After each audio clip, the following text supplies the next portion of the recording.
Presiden Prabowo Subianto mengatakan pendiri Microsoft, Bill Gates, akan menjadikan Indonesia sebagai tempat uji coba vaksin TB. Viralnya masyarakat itu bisa saya mengerti, karena Bill Gates datang langsung ke istana, dan istana menyambutnya seperti tamu yang sangat terhormat. Menurut saya udah terbukti bahwa COVID aja turun di vaksinasi. Rakyat jadi bingung, jangan-jangan vaksinnya seperti vaksin COVID, banyak yang ternyata bikin side effect yang fatal. Kan kita didikte, tiba-tiba kita disuruh menyediakan orang-orang untuk diuji coba. Ada nggak sih yang membuat kita tuh boleh menolak itu?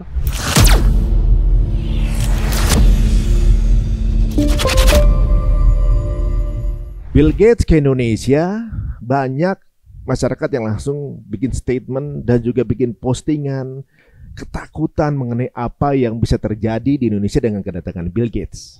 Nah, sejauh ini kalau kita lihat berita seperti itu, pasti banyak yang mau ngobrol sama Bu Siti. Tapi Bu Siti seperti menghilang. Seperti ketika ada sosok tersebut datang ke Indonesia, Bu Sitinya malah tidak nongol. Nah, ini kan unik nih. Baru kali ini alhamdulillah ada di sini, Bu. Waduh, sehat Bu ya? Ya. Tapi pasti memantau dong. Ya, saya pantau. Bagaimana ini kan? Ini viral juga di masyarakat, viral. Dia omongnya juga viral. Respon masyarakat kalau bagi Bu Siti gimana? Viralnya masyarakat itu bisa saya mengerti, karena Bill Gates datang langsung ke istana, dan istana menyambutnya seperti tamu yang sangat terhormat, yang seperti center class, yang dia katanya membantu 2,6 triliun, tapi sejak tahun 2009 nggak disebut, padahal itu sejak tahun 2009. Nah, dan dengan gayanya yang sangat budiman dan sangat dermawan, dia akan membantu Indonesia begitu seolah-olah. Dan yang percaya itu adalah presiden kita. Itu yang membuat masyarakat mungkin panik. Masyarakat itu luka dengan Bill Gates itu mungkin sejak COVID, sejak vaksin yang dipaksain, sejak COVID membuat mereka jatuh, melihat banyak PHK dan sebagainya. Udah nggak mau lagi kayak gitu lagi. Luka vaksin yang dipaksakan untuk masyarakat itu masih terasa sampai sekarang. Banyak PHK, banyak orang yang kehilangan pekerjaannya yang barangkali tadi kalau PHK itu pegawai ya. Kalau bukan pegawai juga banyak yang bangkrut. Nah, itu sampai sekarang luka itu masih ada. Kenapa ini kok malah kita mau dipakai uji coba, dan itu seolah-olah atas izin presiden. Nah, itu yang membuat rakyat itu panik. Rakyat jadi bingung, jangan-jangan vaksinnya seperti vaksin COVID yang berbahaya itu.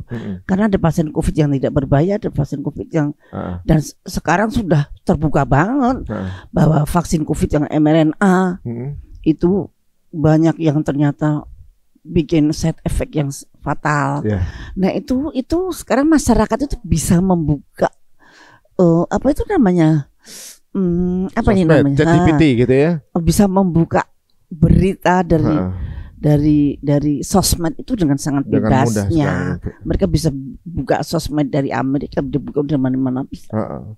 Dan memang ketika ya kita sudah alhamdulillah ngelewatin dari COVID kan, dan semua orang tahu bahwa mengenai vaksin ini ternyata sebuah pemaksaan dan juga strategi sesuatu pihak kan gitu kan. Kemudian info itu kemudian masyarakat lebih teredukasi segala macam. Nah, ketika beliau hadir udah langsung punya pandangan ke situ gitu. Itu bagaimana respon Bu Siti ketika masyarakat ternyata udah banyak yang paham ini bisa terjadi pandemi lagi apa segala macam, walaupun masih asumsi dari masyarakat. Itu bagaimana pandangan Bu Siti? Apa ini bagus atau mereka bisa jualan vaksin nggak usah pandemi? Nah, yang itu kalau masyarakat kaget itu masih iyalah. Lah aku aja juga kaget. Loh, nggak ada angin, nggak ada hujan, kenapa kita tiba-tiba jadi ajang uji coba? Loh, ini urgensinya apa sih sebenarnya, Bu? Apa memang jadi kita gini, udah darurat TBC atau gimana? Kita tuh dilabel sebagai juara 2 penderita TBC di dunia. Pertamanya? Pertamanya itu India, nomor 2 kita, nomor 3 Cina.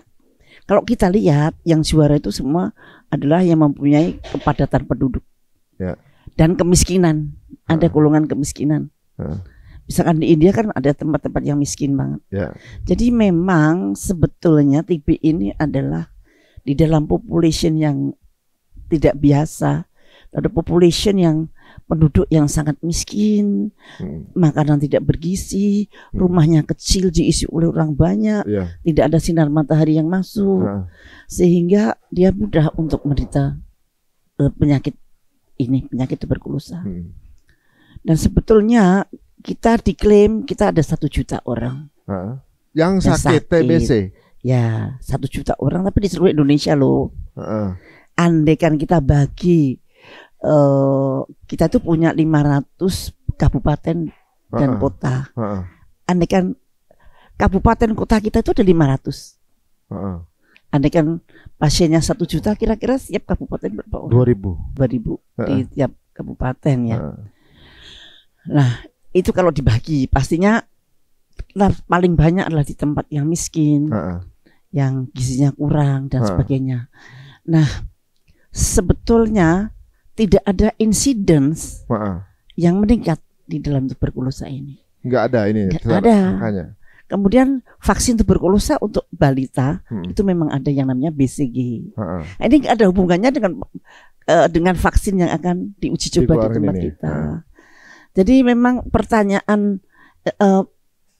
saintifik pun muncul, pertanyaan alam pun yang mungkin alam nggak tahu, udah kena trauma vaksin COVID kemarin juga jadi bingung begitu.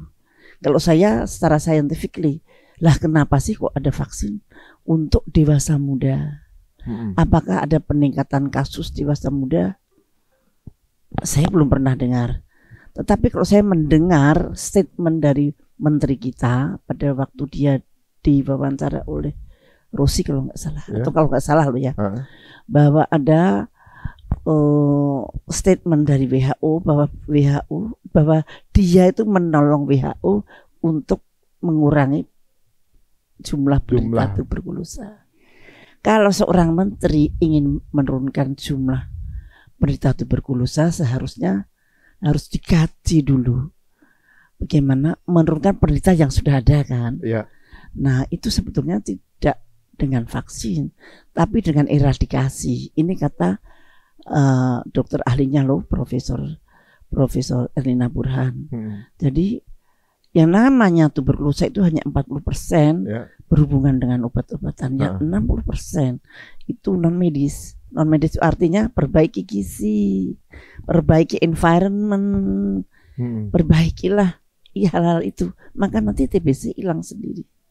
Pengobatan yang benar dan dibetulin. Kalau dulu sama waktu saya jadi Menteri Kesehatan memang ada kebincangan karena programnya dari Global Fund cuman bagi obat. Nah, kita seharusnya memperbaiki gizi. Kita juga udah berusaha itu memperbaiki gizi, tapi kita tidak bisa memperbaiki environment.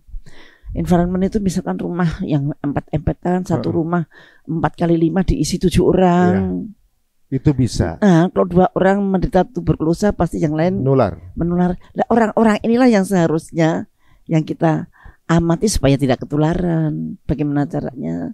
Harus dipisahkan dari rumah itu. Misalkan rumahnya dibikinkan barak-barak sementara. Nanti kalau udah sembuh ya dia tidak dibarak lagi, disuruh.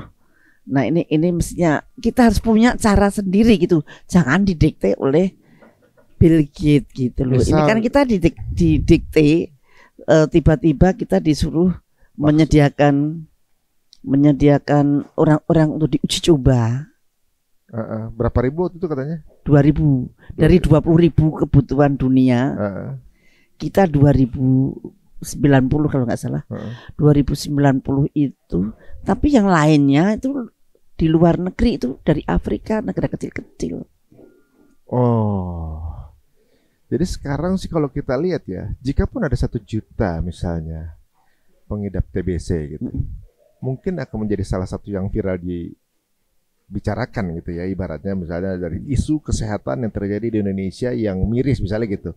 Tahun lalu tuh mungkin udah jadi sesuatu yang bisa jadi topik pembicaraan di mana, di apa namanya, TikTok misalnya, sampai ada urgensi untuk kita harus pencegahan. Datanglah misalnya penolongnya Bill Gates, misalnya ada isu itu gitu. Itu nggak pernah ada. Kan nggak pernah ada wacana pembicaraan itu misalnya, dan kemudian atau misalnya begini, ada uji coba vaksin ini karena hasil dari kajian Menteri Kesehatan dengan para ahli kesehatan di Indonesia, dan kemudian ada ide untuk membuat vaksin sendiri khusus untuk Indonesia misalkan.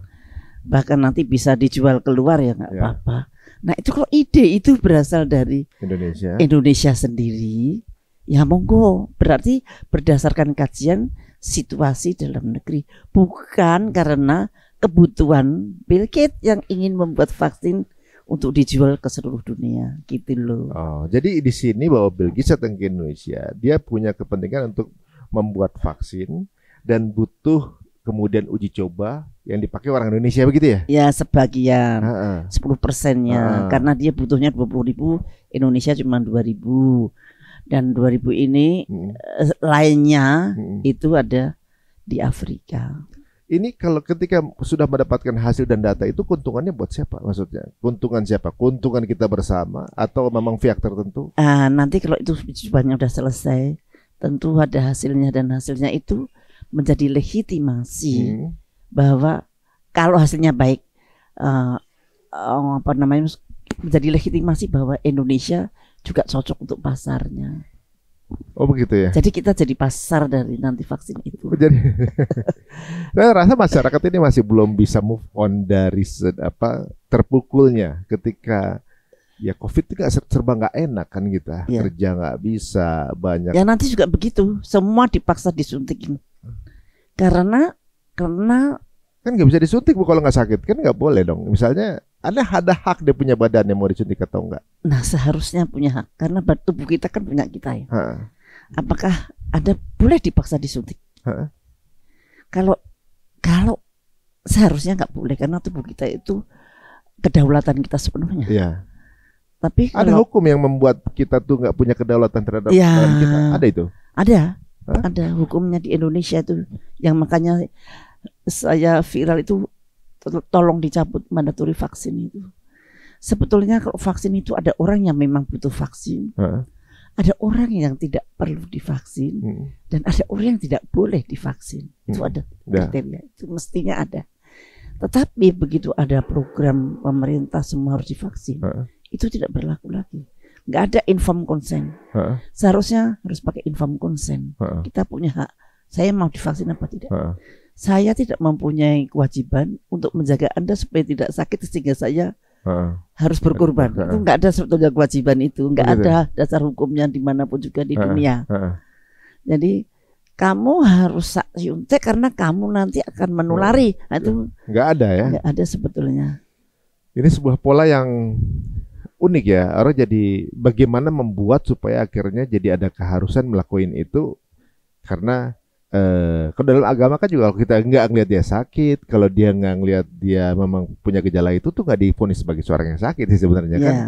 Nah, tapi kan sekarang juga gini. Dulu mungkin ketika Bu Siti mungkin terlihat lebih vokal tuh banyak yang kontra ya. Tapi ketika COVID berlalu, akhirnya banyak yang oh iya benar juga gitu. Banyak yang akhirnya iya ya kan gitu. Belakangan banyak yang benar juga ya. Makin kesini makin yakin kalau COVID itu sesuatu yang bisa dibilang proyek gitu kan. Tapi dengan hal tersebut sekarang seperti mau ada pengulangan begitu kan dengan kedatangan beliau gitu kan. Nah, ini bagaimana pandangannya Bu? Kalau sekarang nih banyak yang kemudian akhirnya viral punya statement atau punya pandangan, berarti kita mau jadi kelinci percobaan, berarti kita akan dicobakan vaksin kita. Ya kalau bagus, kalau ternyata gagal atau salah, orang sehat malah jadi sakit, bagaimana? Kan banyak yang berpikiran seperti itu tuh. Kalau dicobakan ke sini, berarti kan kita nanti akan jadi konsumennya kan begitu. Iya. Nah, ya memang begitu. Memang begitu. Polanya memang begitu. Oh gitu. Polanya memang begitu. Memang nanti akan diedarkan di Indonesia. Ya, kita adalah pasar yang paling besar dibandingkan dengan negara-negara kecil yang ada di Afrika. Kan kalau ya banyak yang udah terpapar. Kalau Cina pasti nggak mau, dia akan bikin vaksin sendiri. Cina. India dia nggak mau, dia akan bikin vaksin sendiri kalau memang itu perlu. Mereka punya policy sendiri. Mereka berdaulat untuk mengobati mereka sendiri. Nah, kalau kita diharuskan untuk karena negaramu nomor 2, maka harus pakai ini. Yang jelas Anda tidak bisa keluar negeri kalau tidak suntik vaksin tuberkulosa itu. Anda tidak bisa naik haji nanti kalau tidak disuntik vaksin tuberkulosa itu. Anda nanti lama-lama ada aturan, Anda tidak bisa ke kantor kalau tidak disuntik vaksin tuberkulosa itu. Anda tidak bisa ke pasar kalau tidak disuntik, tidak mempunyai catatan disuntik itu. Nah, sekarang siapa yang membeli? Apakah rakyat? Mungkin rakyat enggak ya. Dibeli lagi untuk APBN. APBN yang sudah berat banget gitu tambah diberikan beban. Ini akan dilakukan tiap 3 tahun. Jadi ini penelitian ini selesainya nanti tahun 2028. 2028 vaksin itu hanya berlaku untuk 3 tahun. Ya. Nanti 3 tahun lagi akan harus lagi disuntik lagi. Itu kan beban APBN. Jadi kan ada biayanya dan sepertinya memang diharuskan. Kita ada nggak sih yang membuat kita tuh boleh menolak itu? Nggak ada. Peraturannya. Kalau itu peraturan pemerintah, nanti seolah-olah kita ini negara yang berbahaya menularkan. Ada suatu statement yang aneh menurut saya. Misalkan dari negara Indonesia yang contohnya ini pada tahun 2025 ini haji harus disuntik polio. Padahal haji itu kan udah tua-tua orangnya ya. Harus disuntik polio. Polio yang untuk anak-anak itu loh. Karena pada tahun 2024 katanya di Indonesia ditemukan ada 12 orang yang kena polio. Tapi itu pun tertolonglah semua, nggak ada yang meninggal, nggak ada ini 12 orang. Dan kemudian Indonesia dicap sebagai negara yang masih ada polionya. Sehingga dikhawatirkan bahwa polio itu ke tempat haji gitu. Nah, itu logika apa gitu? Polio itu bisa ditularkannya melalui apa? Kok tiba-tiba haji bisa menularkan polio? Dan itu menjadi sudah menjadi keputusan antara WHO, Arab Saudi dan Indonesia. Nah, seperti itu loh. Ini mirip seperti waktu saya ngobrol sama Bang Dharma, ada WHO Pandemic Treaty yang ketika treaty-nya udah disahkan maka kita nggak bisa menolak. Kalau dalam keadaan pandemi. Ya, sekarang aja kita nggak bisa menolak. Ini pemaksaan atau sukarela sebenarnya? Menurut saya bukan pemaksaan, bukan sukarela. Ya kita mau dibohongin aja. Nggak, maksudnya kenapa Bill Gates milih Indonesia ini memang kemudian permintaan Indonesia. Nah itu dia. Atau juga mungkin karena memang Bill Gates merasa bahwa Indonesia butuh, atau ini keharusan. Itu permintaan Indonesia, Permintaan. Jadi ini ada suatu podcast dari seorang profesor yang nanti saya kasih gambarnya, nanti you dengerin sendiri, bahwa dia sedang jalan-jalan untuk ada undangan di mana, di New York, ketemu orang, kenapa kok bisa ketemu itu, ya pasti ada yang nemuin ya.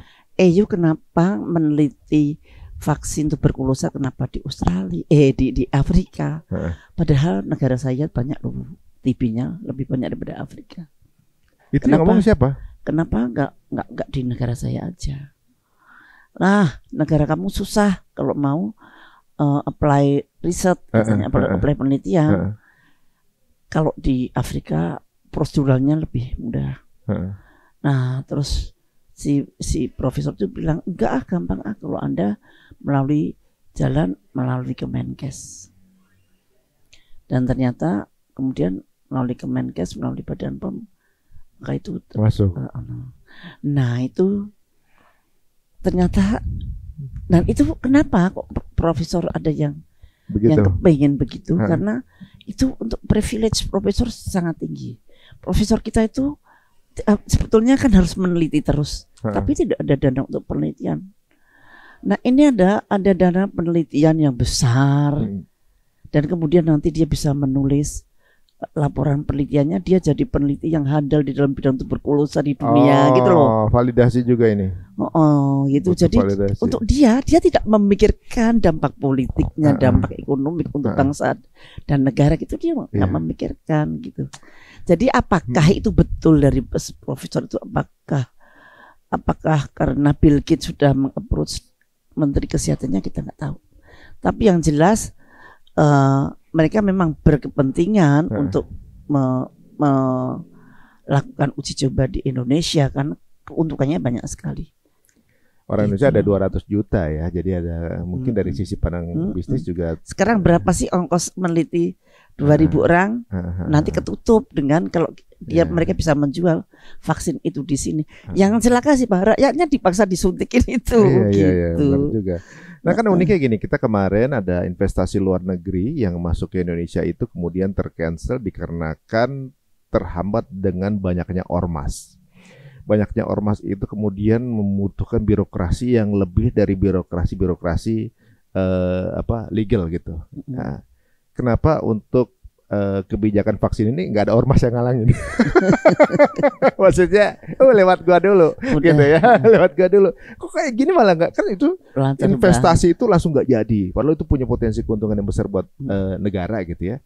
Tapi ada ormas yang mungkin ya majakin atau gimana, butuh lebih ibaratnya untuk itulah. Nah, kenapa kita pada kebijakan yang mengenai ini tuh nggak ada ormasnya, atau nggak ada yang sebetulnya ya kalau memang nanti produksi vaksin itu dari Bio Farma misalkan, dan Bio Farma bisa mengekspor ke Afrika dan kemana saja, tapi tidak ada keharusan bahwa kita itu harus divaksin semua.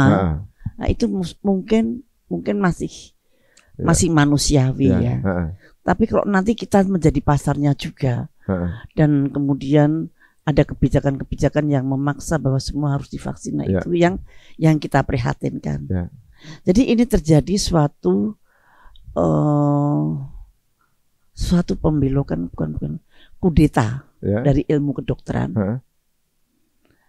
Dari ilmu kedokteran yang murni itu dikudeta oleh suatu otoritarian teknokrasi, istilahnya. Aku barusan baca itu. Waduh, itu bagus banget saya baca. Otoritarian teknokrasi. Jadi orang yang menggunakan seolah-olah pakai teknologi tinggi itu menentukan. Misalkan kayak Bill Gates. Dari mana bahwa dia memastikan bahwa vaksin itu akan ngerem penyakit TBC di dunia. Teorinya dari mana? Gitu. Itu nggak ada loh. Lalu kita belum. Vaksin kan untuk yang sakit ya. Mestinya kan yang sakit diobatin supaya hilang, dan bagaimana yang sakit ini tidak menularkan. Misalkan di isolasi misalkan. Nah itu kita tidak ngerti kenapa tiba-tiba muncul vaksin itu untuk ini. Lah ini dia anggap sebagai loncatan teknologi. Yang ngomong bukan dokter loh. Bill Gates ngomong Bill Gates. Tapi uniknya Bill Gates bukan dokter. Ya mungkin bisa dibilang filantropi lah kali ya gitu ya. Tapi sepertinya punya andil besar di kebijakan kesehatan di dunia. Bahkan mungkin Indonesia juga termasuk gitu. Yang ya di global health dia di mana-mana. Di WHO dia sangat berpengaruh. Waktu COVID dia sangat berpengaruh di organ-organnya di Amerika Serikat, apakah itu FDA, apakah itu CDC, apakah itu NIAID, apakah itu NIH.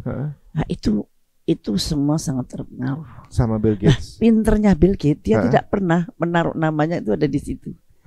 Dia hanya sebagai bayangan, bukan sebagai kayak mengemas manajerialnya gitu. Jadi kayak shadow management ya, maksudnya gimana? Nggak seperti konser.